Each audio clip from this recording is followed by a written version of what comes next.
Friend, good morning. வாங்க, ஒரு ராகி கூழ் தெரியும் இல்லையா?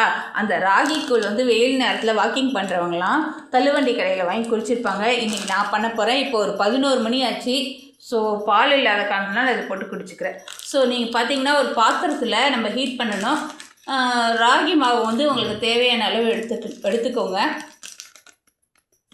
ஸோ உப்பும் போட்டுக்கோங்க. தண்ணியில் நல்லா கரைச்சதுக்கு அப்புறமா உப்பு போட்டுக்கோங்க. நான் இவ்வளோ எடுத்துக்கிறேன். ஓகே, 2 பேருக்கான, அதனால நான் இவ்வளோ எடுத்துக்கிறேன். தண்ணி வந்து நல்லா தண்ணி ஆக்கிக்கோங்க. கட்டி இல்லாமல் நம்ம வந்து கலந்துக்கணும். ஸோ கண்டிப்பாக நம்ம தண்ணியை ஊற்றினா கட்டியாக தான் ஆகும். கட்டி இல்லாமல் நல்லா தண்ணியாக கரைச்சிக்கோங்க. உப்பு போட்டுக்கணும்.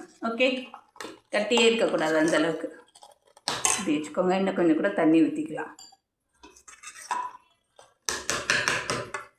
ஸோ உப்பு போட்டுக்கலாம். நான் இன்னும் கொஞ்சம் தண்ணி எடுத்துகிட்டு வந்து ஊற்றிட்டு வரேன். பார்த்தீங்கன்னா நல்லா தண்ணியை ஊற்றி நல்லா இப்படி இருக்கணும், கலந்துக்கோங்க. ஸோ இது உடம்புக்கும் ஹெல்த்தி வேறு. உப்பு வந்து போட்டுக்கலாம் தேவையான அளவு. இந்த அளவு போடுறேன், பத்தலைன்னா மறுபடியும் என்ன போட்டுக்கலாம். நிறைய போட்டோன்னா நல்லா இருக்காது. ஸோ தண்ணியாக இருக்கிற மாதிரி பார்த்துக்கோங்க. அப்படியே தூக்கி நம்ம அடுப்பில் ஹீட் பண்ணிக்கலாம். ஸோ கண்டிப்பாக அடுப்பில் வச்சு நம்ம கலக்கும்போது கட்டி கட்டி ஆகிறதுக்கு சான்சஸ் இருக்குது. கொஞ்சம் மீடியமாக வச்சுக்கோங்க. வச்சுக்கிட்டு நம்ம ஹீட் பண்ணிக்கணும்.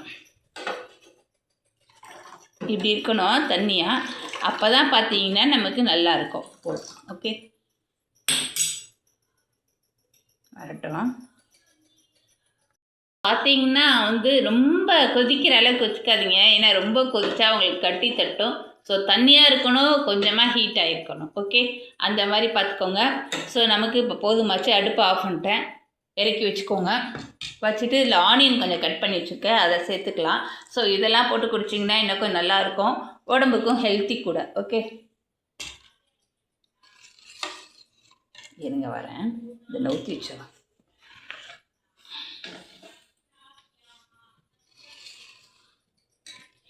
ஸோ உப்பு மட்டும் பார்த்து போட்டுக்கோங்க. சூப்பராக இருக்கும். அதோட இந்த தயிர் இருக்கு இல்லையா, அது கொஞ்சோண்டு ஊற்றிக்கோங்க. அப்படி குடிச்சிங்கன்னா தான் டேஸ்ட்டாக இருக்கும். சும்மா எங்கள் பிள்ளைங்களுக்கு கொடுத்தீங்கன்னா நல்லா இருக்காது குடிக்கிறதுக்கு. இப்படி கொஞ்சம் தயிரை கொஞ்சமாக, ஒரு எவ்வளோ இருக்கோ அதுக்கு தகுந்த மாதிரி நீங்கள் கொஞ்சமாக சேர்த்துக்கிட்டிங்கன்னா போதும். தயிர் எல்லா பாக்கெட்டையும் போடணும்னு அவசியம் இல்லை. ஸோ கட்டி இல்லாமல் இப்படி கலந்து விட்டுக்கோங்க.